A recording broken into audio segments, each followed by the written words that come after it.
ਵਾਹਿਗੁਰੂ ਜੀ ਕਾ ਖਾਲਸਾ ਵਾਹਿਗੁਰੂ ਜੀ ਕੀ ਫਤਿਹ। मैं ਤੁਹਾਡੀ ਹੋਸਟ ਪ੍ਰੀਤ ਕੌਰ ਨਿਊਜ਼ TV 84 ਦੇ ਨਾਲ ਵਿਊਅਰਸ। ਨਵੰਬਰ 84 ਦੀ ਸਿੱਖ ਨਸਲਕੁਸ਼ੀ ਦੀ ਤੀਵੀਂ ਦੁਖਦ ਯਾਦ ਦੁਨੀਆ ਭਰ ਵਿੱਚ ਬੈਠੀ 30 ਮਿਲੀਅਨ ਸਿੱਖ ਕੌਮ ਵੱਲੋਂ ਵੱਖ-ਵੱਖ ਤਰੀਕਿਆਂ ਨਾਲ ਮਨਾਈ ਜਾ ਰਹੀ ਹੈ। ਇੱਕ ਪਾਸੇ ਪੰਜਾਬ ਬੰਦ ਦਾ ਸੱਦਾ ਦਿੱਤਾ ਗਿਆ ਹੈ ਤੇ ਦੂਸਰੇ ਪਾਸੇ ਅਕਾਲ ਤਖਤ ਸਾਹਿਬ ਤੋਂ ਯੂਨਾਈਟਿਡ ਨੇਸ਼ਨ ਦੇ ਆਫਿਸ ਦਿੱਲੀ ਤੱਕ ਮਾਰਚ ਕੱਢਿਆ ਜਾ ਰਿਹਾ ਹੈ ਤੇ ਤੀਸਰੇ ਪਾਸੇ ਸਰਦਾਰ ਗੁਰਚਰਨ ਸਿੰਘ ਬੱਬਰ ਨੇ ਨਵੰਬਰ 84 ਦੀ ਸਿੱਖ ਨਸਲਕੁਸ਼ੀ ਲਈ ਜ਼ਿੰਮੇਵਾਰ ਲੋਕਾਂ ਨੂੰ ਸਜ਼ਾਵਾਂ ਦਿਵਾਉਣ ਲਈ 31 ਅਕਤੂਬਰ ਨੂੰ ਪ੍ਰਧਾਨ ਮੰਤਰੀ ਨਰਿੰਦਰ ਮੋਦੀ ਦੀ ਕੋਠੀ ਦੇ ਸਾਹਮਣੇ ਇੱਕ ਰੋਸ ਵਿਖਾਵਾ ਕਰਨ ਦਾ ਐਲਾਨ ਕੀਤਾ ਹੈ। ਗੁਰਚਰਨ ਸਿੰਘ ਬੱਬਰ ਨੇ ਨਵੰਬਰ 1984 ਦੀ ਸਿੱਖ ਨਸਲਕੁਸ਼ੀ ਸੰਬੰਧੀ ਇੱਕ ਕਿਤਾਬ ਸਰਕਾਰੀ ਕਤਲੇਆਮ ਵੀ ਲਿਖੀ ਹੈ ਜਿਸ ਵਿੱਚ ਇਸ ਨਸਲਕੁਸ਼ੀ ਦੇ ਵੇਰਵੇ ਦਿੱਤੇ ਗਏ ਹਨ। ਆਲਸੋ ਇਸ ਤੋਂ ਇਲਾਵਾ ਹਰਿਦੁਆਰ ਵਿੱਚ ਗੁਰੂ ਨਾਨਕ ਸਾਹਿਬ ਦੀ ਇਤਿਹਾਸਿਕ ਫੇਰੀ ਨਾਲ ਸੰਬੰਧਿਤ ਗੁਰਦੁਆਰਾ ਗਿਆਨ ਗੋਦੀ ਨੂੰ ਆਜ਼ਾਦ ਕਰਵਾਉਣ ਲਈ ਵੀ ਉਹਨਾਂ ਨੇ ਯਤਨ ਕੀਤੇ ਹਨ। ਅੱਜ ਸਾਡੇ ਨਾਲ ਲਾਈਨ ਤੇ ਜੁੜ ਚੁੱਕੇ ਨੇ ਸਰਦਾਰ ਗੁਰਚਰਨ ਸਿੰਘ ਜਿਹੜੇ ਕਿ ਇਸ ਵੇਲੇ ਸਾਡੇ ਨਾਲ ਫੋਨ ਲਾਈਨ ਤੇ ਜੁੜ ਚੁੱਕੇ ਨਵੀਂ ਦਿੱਲੀ ਤੋਂ ਤੇ ਉਹਨਾਂ ਨਾਲ ਅਸੀਂ ਆਪਣੇ ਸਵਾਲ ਦਾ ਸਿਲਸਿਲਾ ਸ਼ੁਰੂ ਕਰਦੇ ਹਾਂ। ਜੀ ਵੀਰ ਜੀ, ਵਾਹਿਗੁਰੂ ਜੀ ਕਾ ਖਾਲਸਾ ਵਾਹਿਗੁਰੂ ਜੀ ਕੀ ਫਤਿਹ। ਵਾਹਿਗੁਰੂ ਫਤਿਹ ਜੀ। ਵੀਰ ਜੀ, ਸਭ ਤੋਂ ਪਹਿਲਾਂ ਤਾਂ TV 84 ਦੇ ਦਰਸ਼ਕਾਂ ਦੇ ਪਹਿਲੀ ਵਾਰ ਰੂਬਰੂ ਹੋਣ ਤੇ ਅਸੀਂ ਤੁਹਾਡਾ ਬਹੁਤ-ਬਹੁਤ ਸਵਾਗਤ ਕਰਦੇ ਹਾਂ। ਬੜੀ ਮਿਹਰਬਾਨੀ, ਬਹੁਤ ਸ਼ੁਕਰੀਆ ਜੀ ਵੀਰ ਜੀ। ਜਿਸ ਤਰ੍ਹਾਂ ਤੁਸੀਂ TV 84 ਦੇ ਦਰਸ਼ਕਾਂ ਸਭ ਤੋਂ ਪਹਿਲਾਂ ਤੁਸੀਂ ਇਹੀ ਦੱਸੋ ਕਿ ਜਿਸ ਤਰ੍ਹਾਂ ਤੁਸੀਂ 31 ਅਕਤੂਬਰ ਨੂੰ ਪ੍ਰਧਾਨ ਮੰਤਰੀ ਦੇ ਕੋਠੀ ਦੇ ਬਾਹਰ ਜਿਹੜਾ ਇਹ ਰੋਸ ਵਿਖਾਵਾ ਕਰਨ ਲੱਗੇ ਹੋ, ਇਸ ਬਾਰੇ ਪੂਰੇ ਵੇਰਵੇ ਦੇ ਨਾਲ ਸਾਡੇ ਦਰਸ਼ਕਾਂ ਨੂੰ ਜਾਣਕਾਰੀ ਦਿਓ।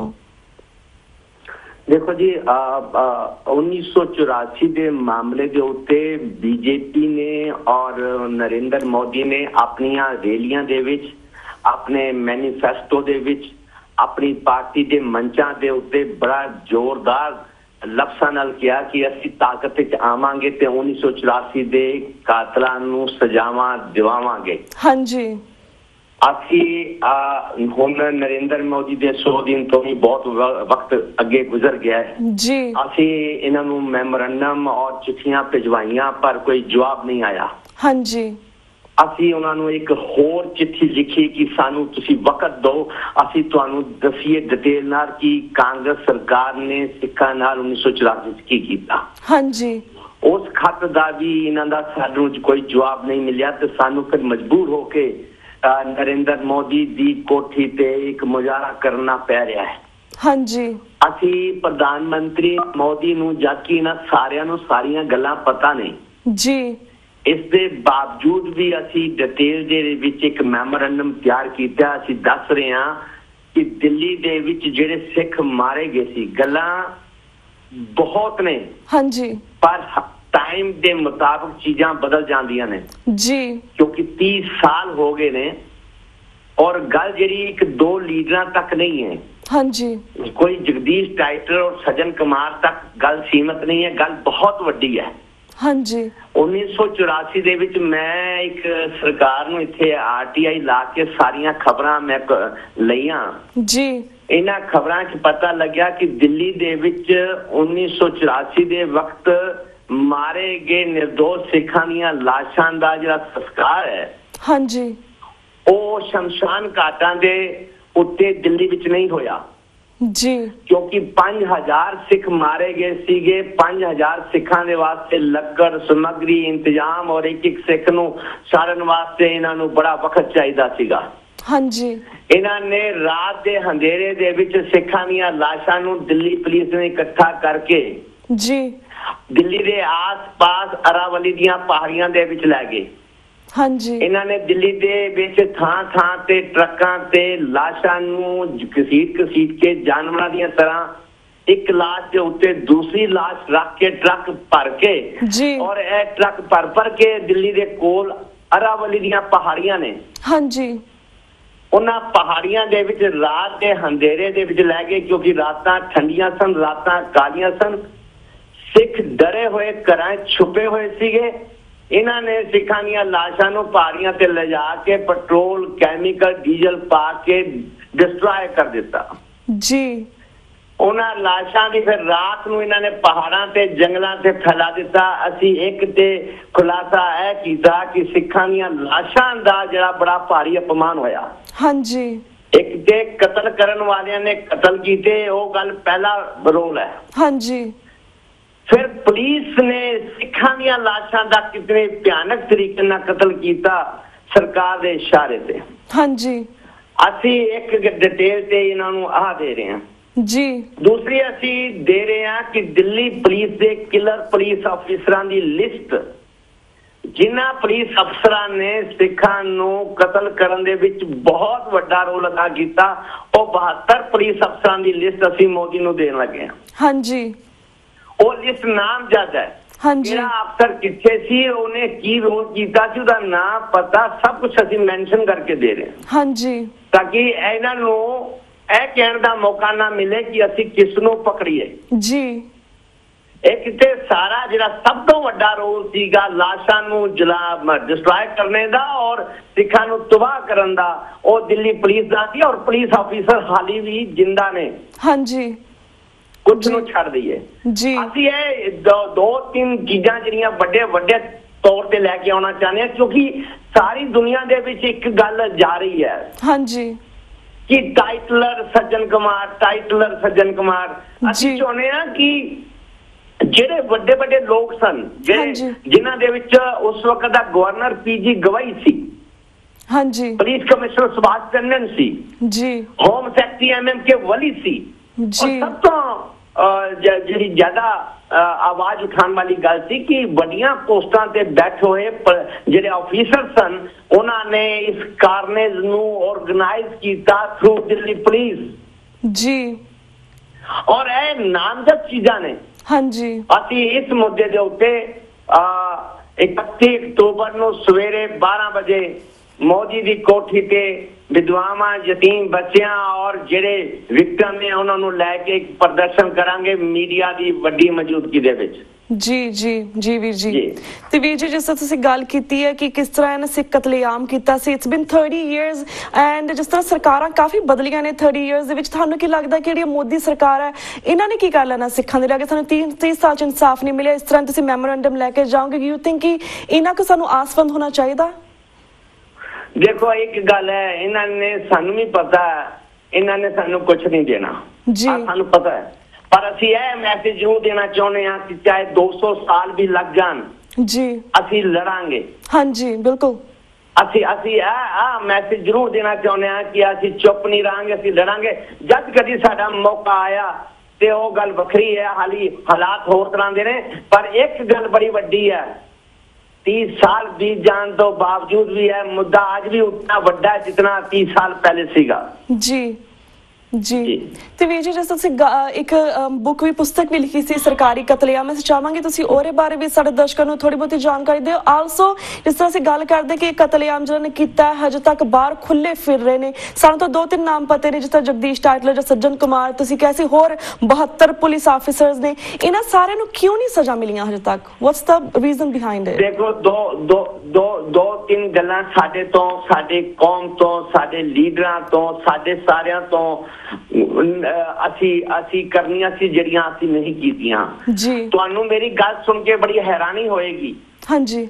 ਔਰ ਜਿਹੜੇ ਦਰਸ਼ਕ ਇਸ ਵਕਤ ਸੁਣ ਰਹੇ ਨੇ ਉਹਨਾਂ ਨੂੰ ਵੀ ਬੜੀ ਹੈਰਾਨੀ ਹੋਏਗੀ ਜਿਹੜੀ ਗੱਲ ਮੈਂ ਤੁਹਾਨੂੰ ਕਹਿਣ ਲੱਗਾ। ਹਾਂਜੀ। ਮੈਂ ਆਪਣੀ ਕਿਤਾਬ ਤੋਂ ਪਹਿਲੇ ਤੁਹਾਨੂੰ ਦੱਸਣ ਲੱਗਾ ਜੀ। ਅਸੀਂ, ਸਾਡੀ ਕੌਮ ਨੇ ਅੱਜ ਤੱਕ ਕਿਸੇ ਵੀ ਵੱਡੀ ਕੋਰਟ ਦੇ ਵਿੱਚ, ਸੁਪਰੀਮ ਕੋਰਟ ਜਾਂ ਹਾਈ ਕੋਰਟ ਦੇ ਵਿੱਚ ਕੋਈ ਵੀ ਇੱਕ ਵੀ ਰਿਟ ਪਟੀਸ਼ਨ ਫਾਈਲ ਨਹੀਂ ਕੀਤੀ, ਇੱਕ ਵੀ ਰਿਟ ਪਟੀਸ਼ਨ ਫਾਈਲ ਨਹੀਂ ਕੀਤੀ ਹੈ। ਮੈਂ ਬੜੀ ਜ਼ਿੰਮੇਦਾਰੀ ਨਾਲ ਤੁਹਾਡੇ ਮੰਚ ਤੇ ਆਪਣੇ ਵੱਲੋਂ ਕਹਿ ਰਿਹਾ, ਕੋਈ ਵੀ ਸਿੱਖ ਹਿੰਦੁਸਤਾਨ ਦੇ ਵਿੱਚ ਇਹ ਦਾਅਵਾ ਨਹੀਂ ਕਰ ਸਕਦਾ, ਕੋਈ ਲੀਡਰ ਇਹ ਦਾਅਵਾ ਨਹੀਂ ਕਰ ਸਕਦਾ ਕਿ ਉਹਨਾਂ ਦੇ ਸੰਗਠਨ ਨੇ, ਉਹਨਾਂ ਦੀ ਪਾਰਟੀ ਨੇ, ਸ਼੍ਰੋਮਣੀ ਕਮੇਟੀ ਨੇ, ਦਿੱਲੀ ਗੁਰਦੁਆਰਾ ਪ੍ਰਬੰਧਕ ਕਮੇਟੀ ਨੇ, ਹਾਂਜੀ, किसी ने भी किसी सुप्रीम कोर्ट में और हाई कोर्ट में जाके कोई एक भी रिट पटिशन नामजद फाइल नहीं की थी। हाँ जी। बड़ी बहुत बड़ी कमजोरी। पर लोग कहते ने बड़े मुकदमे सिखा ने लड़े जी, वो मुकदमे नहीं लड़े। हाँ जी। वो मैं तो दसन लगा होया की है जी। सरकार ने कमीशन बिठाए ने जी, कमीशन ने सज्जन कुमार भगत टाइटलर दे उत्ते CBI नूं कहा कि इन्हां दी जांच करो। हाँ जी। एक तरफ सज्जन कुमार टाइटलर ते भगत दे एडवोकेट खड़े हुए जी, एक तरफ CBI दे खड़े हुए। हाँ जी। साडा कोई रोल ही नहीं है, असी तो सिर्फ कोर्ट ही जाने हैं। साडे सरदार वकील एक दो ने वो कोर्ट ही जाते ने और कोर्ट की प्रोसीडिंग देखते ने। हाँ जी। ਅਸੀਂ ਆਪਣੇ ਵੱਲੋਂ ਕੋਈ ਨਾਮਜ਼ਦ ਰਿਟ ਪਟੀਸ਼ਨ ਕਿਸੇ ਵੀ ਅਦਾਲਤ ਦੇ ਵਿੱਚ ਕਿਸੇ ਵੀ ਵਿਡੋ ਦੀ ਕਿਸੇ ਵੀ ਵਿਕਟਮ ਦੀ ਜੀ ਅੱਜ ਤੱਕ ਫਾਈਲ ਨਹੀਂ ਕੀਤੀ ਹੈ। ਸਾਡੀ ਕੌਮ ਦੀ ਬਹੁਤ ਵੱਡੀ ਕਮਜ਼ੋਰੀ ਹੈ ਜੀ। ਬਿਲਕੁਲ ਤੁਸੀਂ ਮੇਰੀ ਕਿਤਾਬ ਬਾਰੇ ਪੁੱਛਿਆ। ਹਾਂਜੀ, ਮੈਂ ਕਿਤਾਬ 1987 ਦੇ ਵਿੱਚ ਲਿਖੀ ਸੀ ਔਰ ਟਾਈਮ ਟੂ ਟਾਈਮ ਮੈਨੂੰ ਮੈਂ ਅਪਡੇਟ ਕਰਦਾ ਗਿਆ। ਹਾਂਜੀ। ਇਸ ਕਿਤਾਬ ਦਾ ਨਾਮ ਹੈ ਇੰਡੀਅਨ ਗਵਰਨਮੈਂਟ ਆਰਗੇਨਾइज्ड ਕਾਰनेज ਜੀ। ਇਹ ਕਿਤਾਬ ਹੈ ਸਰਕਾਰੀ ਕਤਲੇਆਮ, ਭਾਰਤ ਸਰਕਾਰ ਦੁਆਰਾ ਕੀਤਾ ਗਿਆ ਸਰਕਾਰੀ ਕਤਲੇਆਮ। ਹਾਂਜੀ। ਇਹ ਕਿਤਾਬ 1987 ਦੇ ਵਿੱਚ ਬੈਨ ਹੋ ਗਈ ਸੀ ਜੀ। ਅੱਜ ਜਿਹੜਾ ਹਿੰਦੁਸਤਾਨ ਦਾ ਫਾਈਨਾਂਸ ਮਿਨਿਸਟਰ ਹੈ ਮਿਸਟਰ ਅਰੁਣ ਜੇਟਲੀ, ਇਹ ਬੈਨ ਹੋਈ ਸੀ ਤੇ ਉਸਨੇ ਮੇਰਾ ਕੇਸ ਕੰਟੈਸਟ ਕੀਤਾ ਸੀ। ਹਾਂਜੀ। ਜਦ ਸਰਕਾਰ ਨੇ ਮੈਨੂੰ ਮੇਰੇ ਤੇ 50 ਲੱਖ ਰੁਪਏ ਦਾ ਇਨਾਮ ਰੱਖਿਆ ਸੀ 1987 ਦੇ ਵਿੱਚ, ਮੈਨੂੰ ਹਾਰਡਕੋਰ ਟੈਰਰਿਸਟ ਡਿਕਲੇਅਰ ਕੀਤਾ ਸੀ। ਉਸ ਵਕਤ ਵੀ ਰਾਮ ਜੇਠਮਲਾਨੀ ਤੇ ਅਰੁਣ ਜੇਟਲੀ ਨੇ ਹਾਈ ਕੋਰਟ ਦੇ ਵਿੱਚ ਮੇਰਾ ਕੇਸ ਲੜਿਆ ਸੀ। ਹਾਂਜੀ। ਮੇਰੀ ਕਿਤਾਬ ਦੇ ਵਿੱਚ ਜਿਹੜੀਆਂ ਚੀਜ਼ਾਂ ਨੇ ਹਾਂਜੀ ਉਹ ਬਿਲਕੁਲ ਸੱਚਾਈ ਦੇ ਉੱਤੇ ਨੇ ਜੀ। ਔਰ ਮੇਰੀ ਕਿਤਾਬ ਦੇ ਵਿੱਚ ਘੱਟ ਤੋਂ ਘੱਟ 70 ਐਸੇ ਚਿੱਠੀਆਂ ਨੇ ਜਿਹੜੀਆਂ ਹਿੰਦੁਸਤਾਨ ਦੇ ਟੌਪ ਲੀਡਰਾਂ ਨਾਲ ਮੇਰੀ ਜਿਹੜੀ ਗੱਲਬਾਤ ਹੋਈ ਹੈ 1984 ਦੇ ਬਾਰੇ, ਉਹ ਲੈਟਰ ਨੇ ਜੀ। ਮੇਰੀ ਕਿਤਾਬ ਦੇ ਵਿੱਚ ਵਿਡੋ ਦੇ ਐਫੀਡੇਵਿਟਸ ਨੇ। ਹਾਂਜੀ। ਮੇਰੀ ਕਿਤਾਬ ਦੇ ਵਿੱਚ ਜਿਨ੍ਹਾਂ ਲੋਕਾਂ ਨੇ ਕਿਸ ਮਹੱਲੇ ਕਿਸਨੇ ਮਾਰਿਆ ਜੀ, ਉਹਨਾਂ ਦੇ ਨਾਂ ਨੇ। ਹਾਂਜੀ। ਮੇਰੀ ਕਿਤਾਬ ਦੇ ਵਿੱਚ ਕਿਲਰ ਪੁਲਿਸ ਆਫੀਸਰ ਦੇ ਨਾਮ ਨੇ। ਹਾਂਜੀ। ਮੇਰੀ ਕਿਤਾਬ ਦੇ ਵਿੱਚ 1965 ਮੁਜ਼ਾਹਰੇ ਪ੍ਰਦਰਸ਼ਨ 1984 ਤੋਂ ਲੈ ਕੇ ਜਿਹੜੇ ਹੁਣ ਤੱਕ ਕੀਤੇ ਨੇ ਜੀ, 80 ਲੋਕਾਂ ਨੇ ਮਿਲ ਕੇ 1984 ਦੇ ਵਿੱਚ ਉਹ ਸਾਰੇ ਮੁਜ਼ਾਹਰਿਆਂ ਦੀ ਡਿਟੇਲ ਹੈ। ਹਾਂਜੀ। ਇਹ ਕਿਤਾਬ ਬੈਨ ਹੋਈ, ਇਸ ਤੋਂ ਬਾਅਦ ਬੈਨ ਦਾ ਉੱਠ ਗਿਆ ਜੀ। ਅਸੀਂ ਹਾਈ ਕੋਰਟ ਤੋਂ ਜਿੱਤੇ। ਹਾਂਜੀ। ਆਹ ਕਿਤਾਬ 4 ਲੈਂਗੁਏਜ ਵਿੱਚ ਹੈ ਜੀ। ਉਰਦੂ ਵਿੱਚ ਹੈ, ਪੰਜਾਬੀ ਵਿੱਚ ਹੈ, ਹਿੰਦੀ ਵਿੱਚ ਹੈ ਔਰ ਅੰਗਰੇਜ਼ੀ ਦੇ ਵਿੱਚ ਹੈ। ਹਾਂਜੀ ਜੀ। ਜੀ ਤੇ ਵੀਰ ਜੀ ਸਾਡੇ ਕੋਲ ਐਕਚੁਅਲੀ 2 ਮਿੰਟ ਰਹਿ ਗਏ ਨੇ, ਕਿਉਂਕਿ ਜਿੰਨਾ ਮਰਜੀ ਅਸੀਂ ਜੂਨ 84 ਜਾਂ ਨਵੰਬਰ 84 ਦੇ ਬਾਰੇ ਗੱਲਬਾਤ ਕਰੀਏ, ਸਾਡੇ ਕੁਐਸਚਨਸ ਕਦੇ ਵੀ ਨਹੀਂ ਖਤਮ ਹੋ ਸਕਦੇ। ਜਿੰਨਾ ਵੀ ਅਸੀਂ ਪਿਛੋਕੜ ਬਾਰੇ ਜਾਣਨਾ ਚਾਹੀਏ ਉਸ ਬਾਰੇ ਅਸੀਂ ਬਿਲਕੁਲ ਨਹੀਂ ਜਾਣ ਸਕਦੇ, ਪਰ ਅਸੀਂ ਚਾਹਾਂਗੇ ਕਿ ਅਗਲੀ ਵਾਰ ਜੋ ਤੁਸੀਂ TV 84 ਦੇ ਦਰਸ਼ਕਾਂ ਦੇ ਰੂਬਰੂ ਹੋ, ਅਸੀਂ ਤੁਹਾਡੇ ਨਾਲ ਵਿਸ਼ੇਸ਼ ਗੱਲਬਾਤ ਕਰੀਏ, ਤੁਹਾਡੀ ਕਿਤਾਬ ਦੇ ਬਾਰੇ ਵਿਸ਼ੇਸ਼ ਗੱਲਬਾਤ ਕਰੀਏ। ਆਲਸੋ ਜਿਸ ਤਰ੍ਹਾਂ ਤੁਸੀਂ ਕਾਫੀ ਪਿਛਲੇ ਲੰਬੇ ਸਮੇਂ ਤੋਂ ਗੁਰਦੁਆਰਾ ਗਿਆਨ ਗੋਦਰੀ ਨੂੰ ਜਿਹੜਾ ਦੁਬਾਰਾ ਸਥਾਪਿਤ ਕਰਾਉਣ ਲਈ ਯਤਨਸ਼ੀਲ ਹੋ, ਉਸ ਬਾਰੇ ਵੀ ਗੱਲਬਾਤ ਕਰੀਏ। ਪਰ ਵੀਰ ਜੀ ਸਾਡੇ ਕੋਲ 1.5 ਜਾਂ 2 ਮਿੰਟ ਰਹਿ ਗਏ ਨੇ। ਅਸੀਂ ਚਾਹਾਂਗੇ ਕਿਉਂਕਿ ਤੁਸੀਂ ਪਹਿਲੀ ਵਾਰ TV 84 ਦੇ ਦਰਸ਼ਕਾਂ ਦੇ ਰੂਬਰੂ ਹੋ ਰਹੇ, ਤੁਸੀਂ ਸਿੱਖ ਕਮਿਊਨਿਟੀ ਨੂੰ, ਸਿੱਖ ਕੌਮ ਨੂੰ, ਪੂਰੀ ਦੁਨੀਆ ਦੇ ਵਿੱਚ ਜਿਹੜੇ ਤੁਹਾਨੂੰ ਇਸ ਵੇਲੇ ਵੇਖ ਰਹੇ ਨੇ, ਸੁਣ ਰਹੇ ਨੇ TV 84 ਰਾਹੀਂ, ਕੀ ਸੁਨੇਹਾ ਦੇਣਾ ਚਾਹੋਗੇ? ਮੈਂ ਆਪਣੇ ਭਰਾਵਾਂ ਨੂੰ ਇੱਕ ਸੁਨੇਹਾ ਦੇਣਾ ਚਾਹੁੰਦਾ ਕਿ 1984 ਦੇ ਮਾਮਲੇ ਵਿੱਚ ਹਿੰਦੁਸਤਾਨ ਦੇ ਵਿੱਚ ਇੱਕ ਸੁਪਰੀਮ ਕੋਰਟ ਦੇ ਵਿੱਚ ਇੱਕ ਬਹੁਤ ਵੱਡੀ ਰਿਟ ਪਟੀਸ਼ਨ ਫਾਈਲ ਕਰਨੀ ਚਾਹੀਦੀ ਹੈ ਜੀ। ਅੱਜ ਤੱਕ ਸੁਪਰੀਮ ਕੋਰਟ ਦਾ ਦਰਵਾਜ਼ਾ ਨਹੀਂ ਖਟਖਟਾਇਆ। ਮੈਂ ਚਾਹੁੰਦਾ ਕਿ ਦੁਨੀਆ ਭਰ ਦੇ ਵਿੱਚ ਰਹਿਣ ਵਾਲੇ ਸਿੱਖ ਭਾਈਚਾਰਾ ਆਪਣੇ ਅਕਾਲ ਤਖਤ ਦੇ ਜਥੇਦਾਰਾਂ ਤੇ ਪ੍ਰੈਸ਼ਰ ਬਣਾਏ, ਸ਼੍ਰੋਮਣੀ ਕਮੇਟੀ ਦੇ ਪ੍ਰੈਸ਼ਰ ਬਣਾਏ, ਤੇ ਜੇ ਨਹੀਂ ਤੇ ਬਾਹਰ ਰਹਿਣ ਵਾਲੇ ਦੂਰ ਦ੍ਰਿਸ਼ਟੀ ਰੱਖਣ ਵਾਲੇ ਸਿੱਖ ਭਰਾਵਾਂ ਨੂੰ ਮੈਂ ਕਹਿਣਾ ਚਾਹੁੰਦਾ ਉਹ ਆਪਣਾ ਇੱਕ ਪੈਨਲ ਬਣਾਉਣ ਜੀ, ਔਰ ਪੈਨਲ ਬਣਾ ਕੇ ਦਿੱਲੀ ਦੇ ਵਿੱਚ ਆਉਣ। ਹਾਂਜੀ। ਔਰ ਸੁਪਰੀਮ ਕੋਰਟ ਦੇ ਵਿੱਚ ਇੱਕ ਰਿਟ ਪਟੀਸ਼ਨ ਬਣਾਉਣ ਔਰ ਪਾਰਟੀ ਯੂਨੀਅਨ ਆਫ ਇੰਡੀਆ ਨੂੰ ਬਣਾਉਣ। ਤੁਸੀਂ ਦੇਖਣਾ ਕਿ ਸਾਰੀ ਸਰਕਾਰ ਐਕਸਪੋਜ਼ ਹੋ ਜਾਏਗੀ। ਹਾਂਜੀ ਬਿਲਕੁਲ ਜੀ। ਔਰ ਜੇ ਅਸੀਂ ਇੱਕੋ ਮੁਜ਼ਾਹਰਿਆਂ ਤੇ ਪ੍ਰੋਟੈਸਟ ਤੇ ਆਪਣੇ ਆਪ ਨੂੰ ਰੱਖਾਂਗੇ ਤੇ ਗੱਲ ਬਣਨੀ ਨਹੀਂ। ਸਾਨੂੰ 5-4 ਕੁਆਟਰ ਦੇ ਉੱਤੇ ਲੜਨਾ ਚਾਹੀਦਾ। ਹਾਂਜੀ। ਔਰ ਇਹ ਮਾਮਲਾ ਬਹੁਤ ਵੱਡਾ ਹੈ ਕਿਉਂਕਿ ਗੁਰਦੁਆਰੇ ਜਲੇ ਨੇ, ਗੁਰੂ ਗ੍ਰੰਥ ਸਾਹਿਬ ਜਲੇ ਨੇ, ਸਿੱਖਾਂ ਦੀਆਂ ਧੀਆਂ ਭੈਣਾਂ ਦੀ ਬੇਇੱਜ਼ਤੀ ਹੋਈ ਹੈ, ਬਹੁਤ ਵੱਡਾ ਅਪਮਾਨ ਹੋਇਆ। ਸਿੱਖਾਂ ਦੀ ਇਤਨੀ ਵੱਡੀ ਇਨਸਲਟ ਪੂਰੀ ਹਿਸਟਰੀ ਚ ਨਹੀਂ ਹੋਈ ਜੀ ਜੀ। ਮੈਂ ਤੇ ਹਿਸਟਰੀ ਦਾ ਸਟੂਡੈਂਟ ਹਾਂ। ਹਾਂਜੀ। ਮੈਂ 3 ਅਖਬਾਰਾਂ ਦਾ ਐਡੀਟਰ ਹਾਂ। ਹਾਂਜੀ। ਮੈਂ ਲਿਖਣ ਵਾਲਾ ਬੰਦਾ। ਹਾਂਜੀ। ਮੈਂ ਦੇਖਿਆ ਕਿ ਪੂਰੀ ਸਿੱਖ ਹਿਸਟਰੀ ਵਿੱਚ ਇਤਨਾ ਵੱਡਾ ਅਪਮਾਨ ਨਹੀਂ ਹੋਇਆ ਜਿਤਨਾ ਵੱਡਾ ਅਪਮਾਨ ਸੜਕਾਂ ਦੇ ਉੱਤੇ ਸਿੱਖਾਂ ਦਾ ਹੋਇਆ।